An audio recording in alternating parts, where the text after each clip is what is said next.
good morning. It is Monday, and here in Kansas City it is a somewhat cool day, which is great because we're going to have like almost 100 degrees in the next few days. Today I want to do another little piece on the How to Flow Money series, and I thought I was done last time, but I realized that this was a topic I really had not thoroughly discussed with you, and it's really very important when you have money struggles to be able to get the money to flow again for you. So I call it understanding the ebb and flow of money. For many years, the guides had always told me that, you know, there's a higher purpose in everything. But it seemed to me that when the ebbs in my money flow came, I just was not able to wrap my brain around that and get comfortable with it, because every time the money would ebb, in other words, it would stop, I would think, okay, what have I done wrong? I'm doing something wrong. And the fear would escalate. I'd go, oh my God, you know, I'm not going to be able to keep this business going. I get so in a state, I used to get so in a state of concern that my fear would actually prolong the problem, and it would take me, you know, weeks and months to get out of an ebb. And since that time, after many years of going through this, I have learned that the ebbs have a purpose. And when I understood the purpose, then instead of getting freaked out that they were happening, I would immediately go into action and go, okay, what is it I need to be seeing here?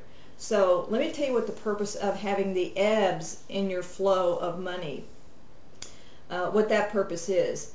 From the higher perspective, the ebb is there to help you get in touch with whatever it is you need to learn, whatever lesson has come up for you.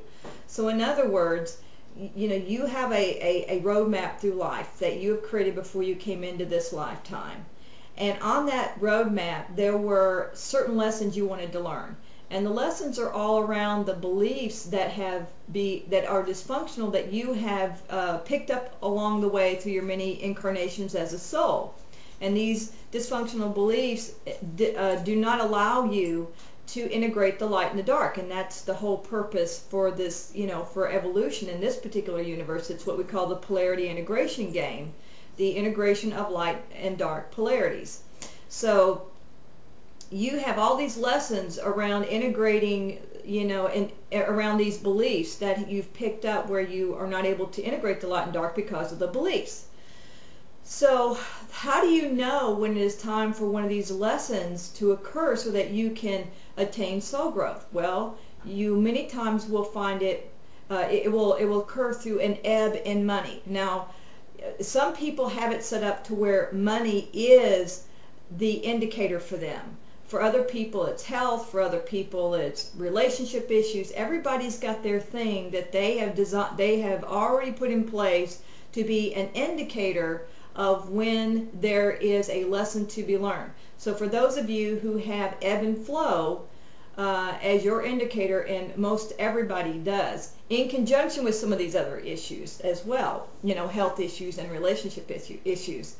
But when the ebbs occur, they are a signal, an indicator that it is time for you to stop and deal with a belief that has become a stumbling block, so to speak, for many lifetimes, not just this one, but in past. So look at what is going on in your life and what beliefs are being triggered. You'll know the beliefs by the behaviors, either your own or somebody else's. So to determine what the behavior is, ask yourself, what am I feeling? What fears am I feeling, and how am I acting out those fears? An example of a fear would be that you spend a lot of time worrying.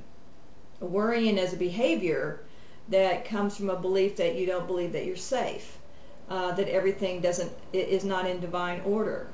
Another one could be that your partner is maybe overspending, and the money isn't there to pay the bills. So if the partner is overspending at a particular time, you need to look at, okay, what is the mirror? Why is she overspending?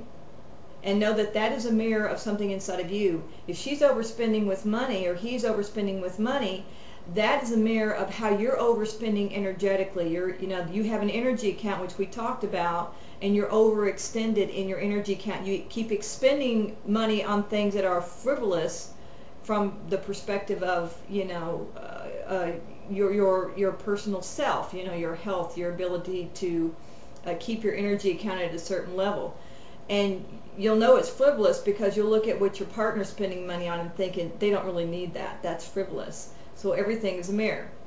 So look at what fear is being triggered. Look at the behavior that's triggering the fear, and know that it will enable you to trace back to the core belief.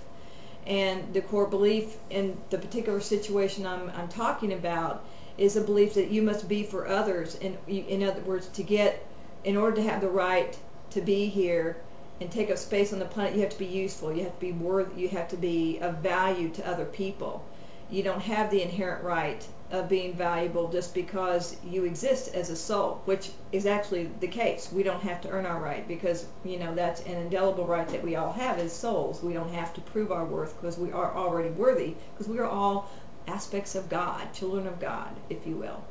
So hopefully this will help you understand once again that when ebbs happen, they are signals that it is time to learn a lesson. So instead of focusing on the ebb, which will prolong it, start looking for what is a lesson I need to learn. Start asking your guides to show you signs in clear ways about what the lesson is.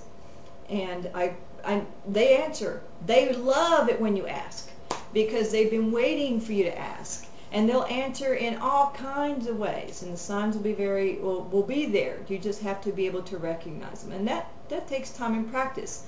But if you keep doing it long enough, you'll get good at it. So just try that out, see if that helps you, and I will talk to you next week. Take care. Bye-bye.